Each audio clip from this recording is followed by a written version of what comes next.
गुरु भगवान को नमन है। गणेश विसर्जन की कथा। गणेश विसर्जन की ये प्रथा वर्षों से चली आ रही है। भला इस प्रथा का पालन करने के पीछे क्या कहानी हो सकती है? देखिए, आइए जानते हैं इस प्रथा के पीछे की कहानी। पौराणिक ग्रंथों के अनुसार श्री वेद व्यास जी ने भगवान श्री गणेश जी को महाभारत की कथा सुनाई थी, जिसे स्वयं गणेश जी ने अपने हाथों से लिखा था।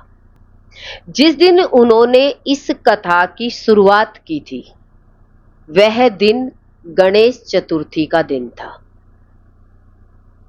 वेद व्यास जी ने अपने नेत्र बंद किए और इस कथा को बिना रुके 10 दिन तक सुनाया। जब कथा समाप्त हुई तो उन्होंने अपने नेत्र खोले। उन्होंने पाया लगातार 10 दिनों तक बिना रुके परिश्रम करने के बाद श्री गणेश जी के शरीर का तापमान बढ़ गया। देखिए, जब जीवन में हम किसी भी देवता की भक्ति करते हैं तो वो ऊर्जा उधर गति की तरफ जाती है, वो हमारे तापमान को सिद्ध करती है। इसी प्रकार बताया कि जो गणेश जी की पूजा कर रहे थे, उनका तापमान इतना बढ़ गया, नेत्र खोले तो देखा कि चारों तरफ गर्मी का वातावरण बन गया। ये देखते ही तुरंत गणेश जी को एक नजदीक झील में ले जाया गया। क्यों? क्योंकि इतनी गर्मी को देख करके अंदर में लगा कि जल के पास ले जाया जाए, ताकि गणेश जी के शरीर को शीतल किया जा सके, ठंडा किया जा सके।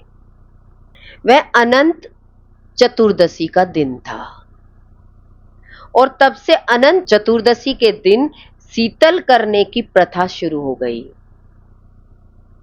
11वें दिन सब गणेश जी को जल में ले जाते हैं। क्यों? क्या कारण?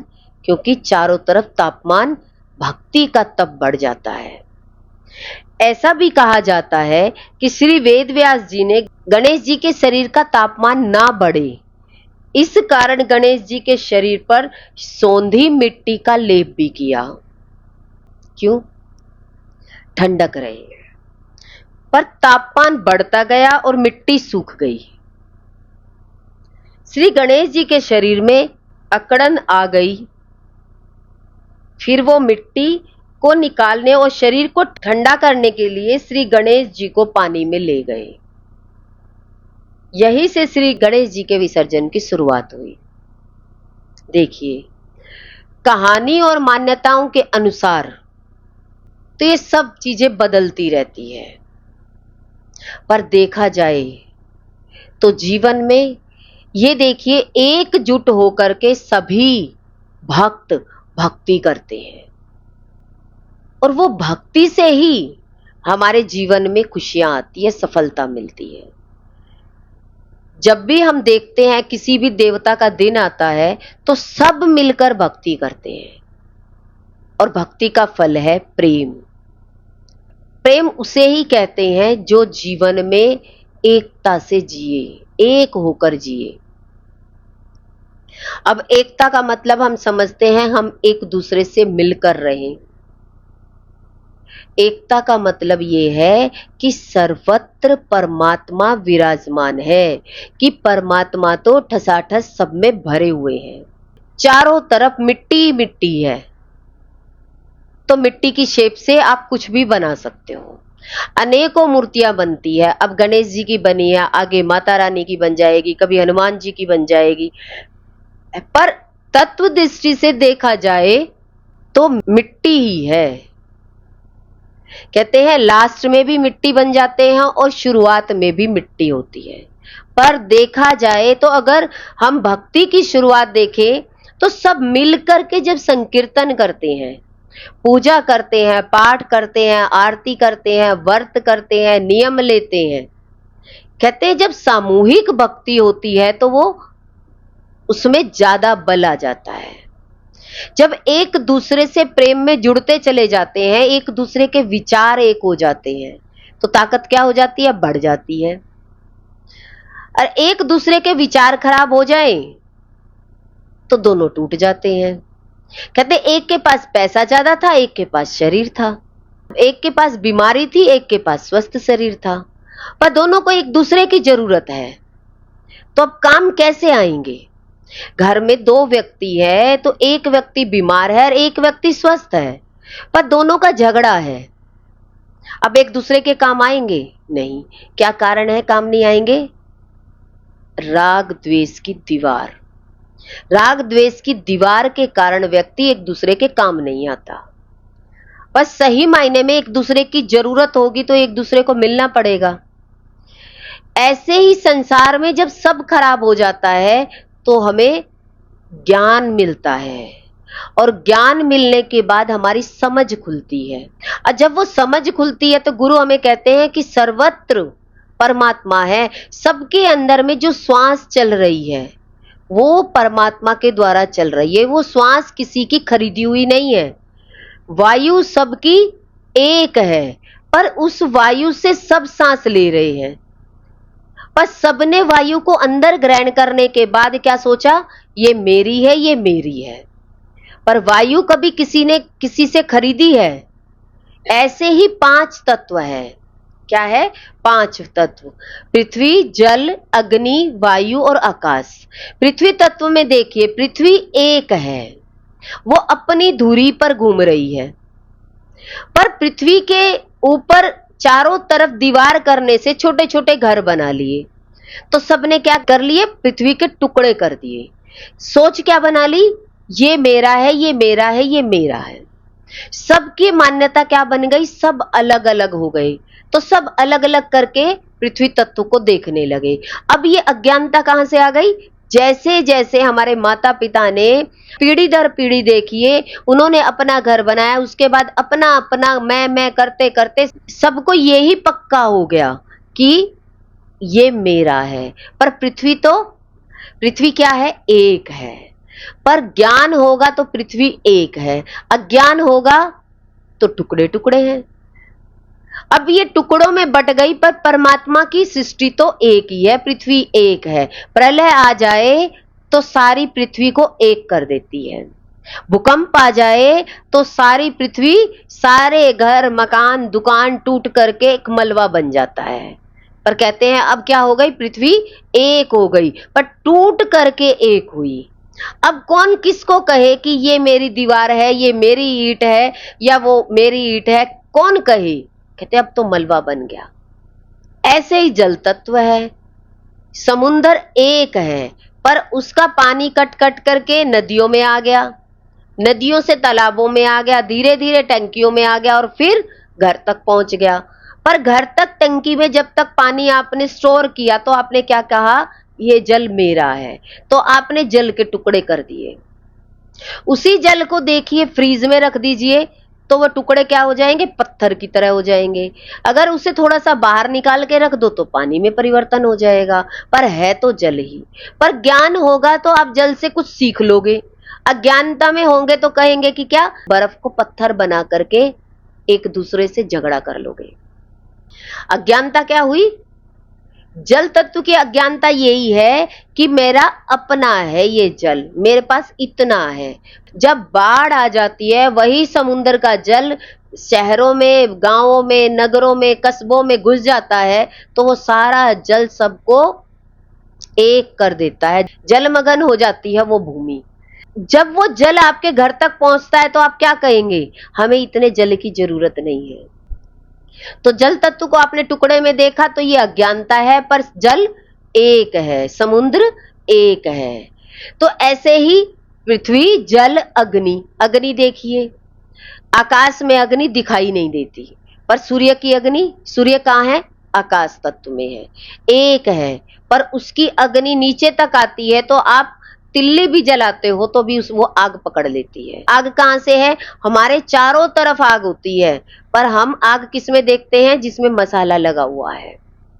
गैस पर जो खाना बनाते हैं वो भी अग्नि तत्व है, पर देखा जाए तो वो एक हवा मात्र है, आपको आग नहीं लग रही, पर उसमें अगर आप तिल्ली जलाओगे तो वो आग पकड़ लेगी। ऐसे ही पेट्रोल के पास चले जाओ, पेट्रोल में आग है, वैसे पेट्रोल को देखो कि क्या आग लग रही है, हाथ में पकड़ो, आप हाथ डालो, कुछ नहीं लगेगा, पर उसके आगे तिल्ली ले जाओ तो क्या होगा, आग है, आग दिखाई नहीं देती। ऐसे ही मानव के शरीर के अंदर में अग्नि है, तो अग्नि कैसे प्रकट होती है, कहते गुस्से के द्वारा प्रकट होती है। अगर वो गुस्सा किया तो आग लग जाएगी, किसमें, आपके अंदर। आपको पता नहीं अग्नि तत्व भी आपके अंदर है, पर क्रोध से प्रकट होगी। क्रोध क्या है, वो मसाला है जो आपकी माचिस की तिल्ली के आगे लगा हुआ है। ऐसे ही हमारे क्रोध का आना का मतलब है एक एनर्जी का घर्षण करना। जब अंदर से घर्षण होता है तो वो अग्नि प्रकट कर देता है और आपको गुस्सा आने लग जाता है। गुस्से का दिखाई देता है रिजल्ट की बीपी हाई होना, मतलब ब्लड में गर्मी पैदा होना, इसका संकेत है। तो अग्नि वैसे दिखाई नहीं देती, पर आपके चारों तरफ अग्नि प्रकट है। आकाश में अग्नि दिखाई नहीं देती, जैसे ही पानी इकट्ठा हो जाता है और पानी का रगड़ होती है ऊपर, तो देखिए उस रगड़ से बादल फट के नीचे आ जाता है, तो उसमें आग है। तो आपने बिजली को गिरते हुए भी देखा, कितना नुकसान कर देती है। ऐसे ही हमारे शरीर में गुस्सा एक बिजली का गिरना है, दिखाई नहीं देती आग, पर आपके अंदर में आग है, पर प्रकट कब होगी, जब आप गुस्से में होंगे। पृथ्वी, जल, अग्नि, वायु। वायु क्या है, देखिए हवा है, हवा के द्वारा ही पानी चल रहा है, हवा के द्वारा ही आप सांस ले रहे हैं, हवा के द्वारा ही कहते हैं ये पेड़ पौधे भी सारे ऑक्सीजन छोड़ रहे हैं, पर जीवन तो हवा के द्वारा है। पर हवा ना हो तो कोई जिंदा नहीं रह सकता। तो आपका अहंकार है कहाँ, जो आपने अपना मान लिया पृथ्वी में, जल में, अग्नि में, आकाश में, वायु में, इस तरीके से जब आपने अपनी चीज मान ली तो वो चीज आपको परेशान करने लगी। और किसी चीज को खुला छोड़ दो तो पानी का बहाव आ रहा है और आपने आगे की तरफ पानी को बहाव दे दिया, रास्ता दे दिया, तो पानी चला जाएगा आराम से। पर आपने पानी के ऊपर बांध बना दिया तो वो रुकेगा, तो आपको नुकसान करने लग जाएगा। ऐसे ही गुरु हमें कहते हैं ना, हर एक व्यक्ति को कोई गुस्से में हो तो उसे रास्ता दे दो। कई बार हम सोचते हैं कि ये व्यक्ति गुस्से में है तो इसे शांत कर देते हैं, कहते हैं उसे शांति नहीं चाहिए, उसे रास्ता चाहिए, आग को निकलने का रास्ता चाहिए, कि आगे जल मिल जाएगा तो अग्नि शांत हो जाएगी। तो अग्नि को शांत करने का, क्रोध को शांत करने का सबसे आसान तरीका है सत्संग। बिन सत्संग विवेक न होई, हरि को भजे सो हरि का होई। देखिए बिना सत्संग के हमारे अंदर में इन 5 तत्वों के ज्ञान को हम समझ ही नहीं सकते, कि हमारे 5 तत्वों के कैसे कैसे टुकड़े हमने ले लिए और उन टुकड़ों को अपना मान लिया। उन टुकड़ों के कारण अहंकार पनप गया और वही अहंकार हमें जीवन में दुखी सुखी करता है। ज्ञान हमारे अंदर से दुख सुख का रास्ता बताता है, कहते हैं शांति का रास्ता अंदर से जाता है। पहले जब आप सत्संग सुनते हो तभी जाकर के इस मन को शांति मिलती है। यही मन है तुम्हें बहुत नीचे ले जाएगा, कुछ नहीं होने वाला। यही मन है, कहते हैं कुछ चाहिए ही नहीं, भगवान चाहिए, क्योंकि भगवान खड़े हैं। तो भगवान बड़े हैं या मेरा मन बड़ा है? मेरा मन मुझे कमजोर कर रहा है, तो इसका मतलब कमजोर मन को बड़ा कर दिया और भगवान को छोटा कर दिया। और मेरा मन भगवान की तरफ लगा हुआ है तो भगवान बड़े हैं, आपका काम छोटा है। यही मन है आपको ऊंचाई पर ले जा सकता है, यही मन है आपको नीचे गिरा सकता है। अब आपने देखना है कि मुझे नीचे गिरना है या मुझे ऊपर उठना है। ऊपर की तरफ लेकर जाती है, ज्ञान हमें स्थिर करता है। संसार का मन, संसार की तुच्छ चीजें, जड़ चीजें हमें नीचे की तरफ लेकर जाती है। पर जैसे जैसे हम भगवान की तरफ भक्ति को बढ़ाते चले जाते हैं तो कहते संसार की चीजें, संसार की परिस्थितियां, संसार के सुख दुख बहुत छोटे लगने लग जाते हैं। पर कब लगते हैं? कहते हैं जब आप सत्संग में आते हैं तो सत्संग को बड़ा रखते हो तो सत्संग में भक्ति बड़ी हो जाएगी और संसार में कर्म बड़ा हो जाएगा। तो व्यक्ति ज्यादा कर्मों को महत्व देता है, भक्ति को नहीं। इसी मन से आप शरीर से बहुत हार्ड वर्क कर सकते हो, इसी मन से आप इस शरीर को भगवान में लगा सकते हो। कोई ना कोई इस शरीर के ऊपर कर्म की समस्या बनी रहेगी, पर इस समस्या को दूर करने का साधन गुरु का सत्संग है, गुरु की वाणी है, गुरु की आज्ञा में चलना है। गुरु ही हमारी इंद्रियों को सही मार्ग दिखा सकते हैं। बिना गुरु के ये इंद्रियां कभी भी भगवत प्राप्ति की तरफ नहीं जाएगी। जब हमारा मन गुरु में लगता है तब गुरु की वाणी अच्छी लगती है, नहीं तो बहुत बड़ा पाप होता है तो व्यक्ति सत्संग की तरफ बढ़ ही नहीं पाता। पाप कैसे होता है? कहते मन नहीं लग रहा, भगवान में मन नहीं लग रहा, कर्म में मन नहीं लग रहा, तो कहते हैं संसार के कर्म में भी दिल नहीं लगेगा। और जब मन गुरु में लग गया, गुरु के सानिध्य में बैठ करके, गुरु की आज्ञा में चल करके उनके वचनों को पीने लग गया, तो कहते हैं धीरे धीरे आपके अंदर से वो भक्ति एक नृत्य के रूप में, एक कीर्तन के रूप में सिद्ध हो जाती है। तो व्यक्ति की जब भक्ति उधर्व गति की तरफ जाती है तो कहते हैं उसके अंदर से अपने आप ही आनंद का अनुभव होने लग जाता है, उसकी पहचान है। एक बच्चा पढ़ रहा हो और मेरिट में आया हो, उसको पेपर देते ही पता लग जाएगा कि मेरा पेपर कैसे गया, तो वो आनंद से रहेगा। और एक बच्चे ने एग्जाम दिया हो, पता ही नहीं है क्या लिख के आया हूं, कुछ भी नहीं मालूम, तो उसे रिजल्ट का डर रहेगा। इसका मतलब देखिए, हर व्यक्ति भगवान की तरफ चल के पूजा पाठ भी करता है, परिक्रमा भी करता है, व्रत भी कर लेता है, नियम भी लेता है, वृंदावन की रज भी लगाता है। देखिए सब चीज है भारी आवरण से, पर मन नहीं लग पाता। बाहरी चीज तो सब कर लेता है पर मन भगवान में नहीं लग पाता, विश्वास नहीं कर पाता। उसका कारण है कि कोई प्रारब्ध कर्म ऐसा है, जो पाप कर्म ऐसा है, जो मन को भगवान में लगने नहीं देता। तो जब मन भगवान में नहीं लगता है तो व्यक्ति क्या कहेगा? अरे भूत प्रेत होते होंगे। उसे घर में ही कोई भूत दिखने लग जाएगा, क्योंकि उसके अंदर में डर पैदा करना है। तो कि मन क्या करता है? डर आता है। और जब मन डराता है तो क्या कहता है कि मुझे भूत भगाने का मंत्र दे दो। तो व्यक्ति भूत भगाने के मंत्र के चक्कर में सारी जिंदगी गवा देता है। अब भूत कौन बना बैठा है? ये मन। इस मन को भक्ति में लगा करके सिद्ध कर लो। सिद्धि कैसे प्राप्त होगी? इस मन को भगवान में लगाओगे तो आनंद आएगा। और जब आपको आनंद आएगा तो भूत आएगा या भगवान आएंगे आपके सामने? जब आपको भगवान पर इतना विश्वास हो गया तो भूत प्रेत आपके सामने आने वाले नहीं है। पर सारी जिंदगी व्यक्ति बस यही सोच कर रहता है कि इसने कुछ करा दिया, इसने कुछ करा दिया। पर अज्ञानता कहाँ है? बिना ज्ञान सुने अज्ञान प्रकट हो जाता है। इंद्रियां तो सारी जिंदगी संसार के कर्मों में लगी रहती है। जो कर्म करके फल अच्छा मिलता है तो क्या कहते हैं? भगवान ने कराया। और जिस कर्म का फल हमें गलत मिलता है तो कहते हैं ये उस व्यक्ति ने किया, उसके कारण मेरा जीवन खराब हो गया। तो गुरु कहते हैं कि तुम ये शरीर नहीं हो, तुम आत्मा हो, तुम ये इंद्रियां नहीं हो। ये इंद्रियां तो मिली है कि निष्कामता के लिए, इससे कर्म लो। घोड़े से काम लोगे, शरीर से काम लोगे या निष्काम कर्म करोगे? सारी जिंदगी इंसान अपने छोटे से दायरे में रह करके कर्म की खोज करता है।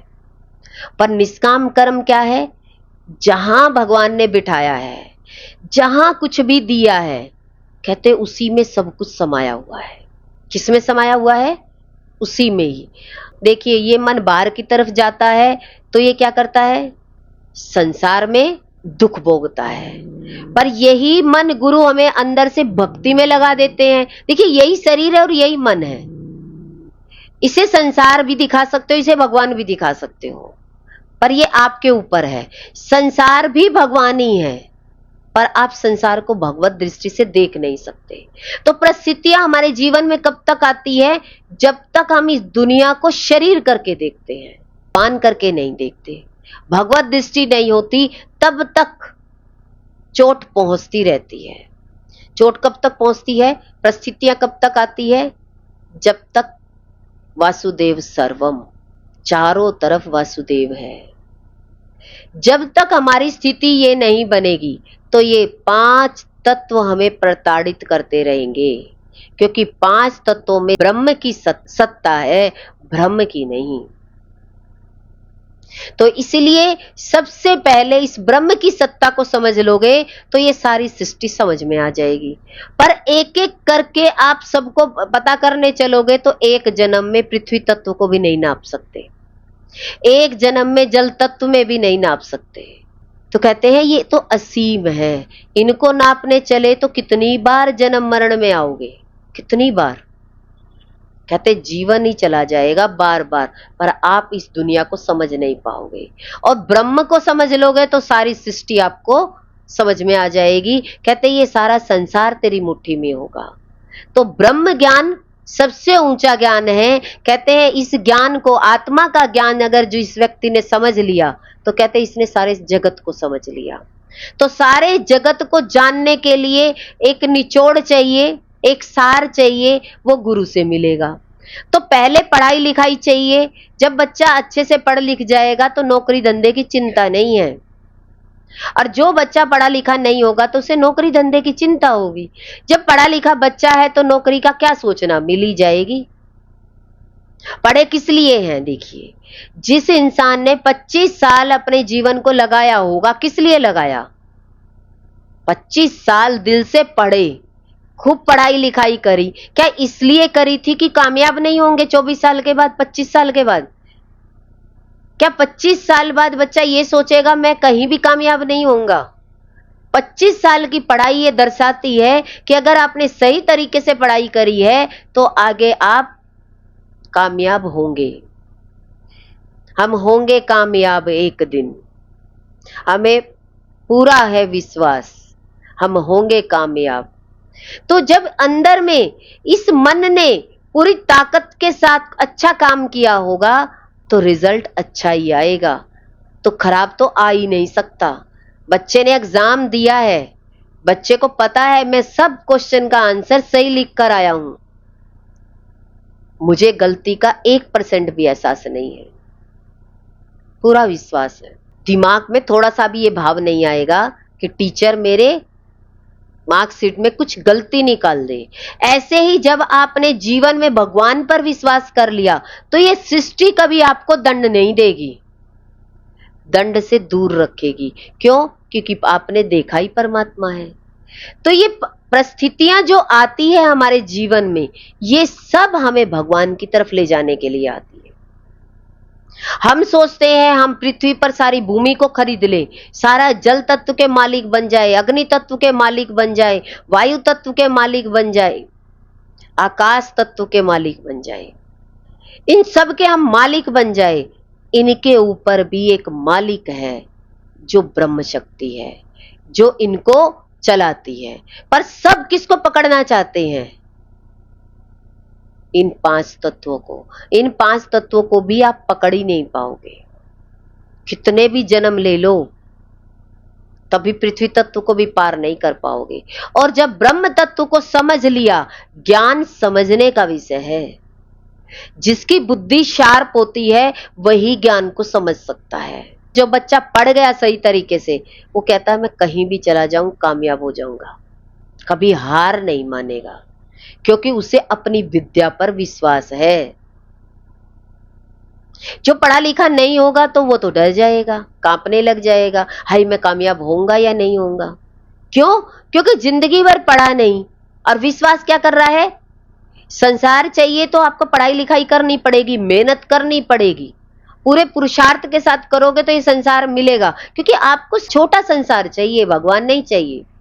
और जिसको भगवान चाहिए तो कहते छोटे छोटे टुकड़ों में कुछ नहीं होता, वो क्या कहता है? मैं भगवान में लीन हूं। और भगवान मुझे सब कुछ देगा। ये पांचों तत्व भगवान से चल रहे हैं और मैंने भगवान से प्रेम कर लिया, तो मेरी भगवान से अप्रोच हो गई, तो कहते भगवान मेरा सब कुछ करा देंगे।